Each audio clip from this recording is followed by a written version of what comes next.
माथेरान नगर परिषदेच्या वीर हुतात्मा भाई कोतवाल प्राथमिक विद्या मंदिर तसेच प्राचार्य शांताराम यशवंत गवाणकर विद्या मंदिर या दोन्ही शाळांच्या माध्यमातून क्रांतिज्योती सावित्रीबाई फुले यांची जयंती दिनांक 3 रोजी मोठ्या दिमाखात साजरी करण्यात आली।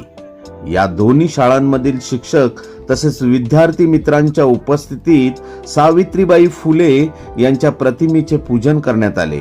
विद्यार्थ्यांनी आपल्या मनोगतातून तसेच गीतातून क्रांतिज्योती सावित्रीबाई फुले यांना आदरांजली वाहिली। या प्रसंगी मुख्याध्यापक दिलीप आहिरे, उपशिक्षक लक्ष्मण ढेबे, सचिन भोईर, संतोष चाटसे, अमोल अंधारे, साक्षी कदम, निकिता चव्हाण, मनीषा चौधरी, प्राचार्य शांताराम यशवंत गवाणकर विद्या मंदिरचे मुख्याध्यापक रमेश ढोले, अनिता चव्हाण मॅडम आणि दोन्ही शाळांचे विद्यार्थी मोठ्या संख्येने उपस्थित होते। माथेरान कट्टासाठी दिनेश सुतार, माथेरान।